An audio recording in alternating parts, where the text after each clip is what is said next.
其實唔愛一個人係點樣開始嘅呢？當一個人會諗我可以有更好嘅選擇，就係嗰個答案。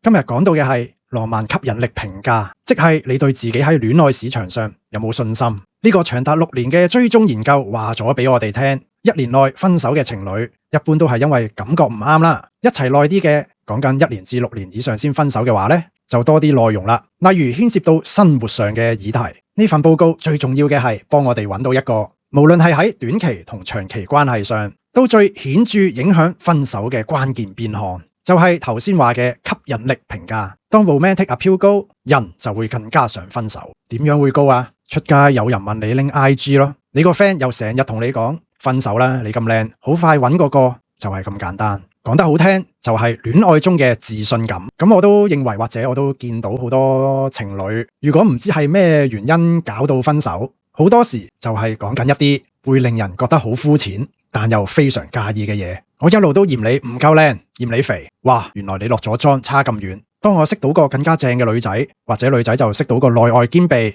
又高啲嘅男仔，咁咪走人咯。最後只可以同你解釋講得出口嘅原因，你唔夠上進啦，唔了解我，不合適。大家都知唔愛可以有好多嘅理由，但頭先嗰啲最核心最唔滿意嘅內容，好多人都冇辦法拎出嚟講。俾人分手嘅朋友唔需要再問 X 係咩原因，特別一齊都唔夠1-2個月嗰啲，你自己心裏有數就夠啦。唔係每一段嘅感情都值得你去諗咁多。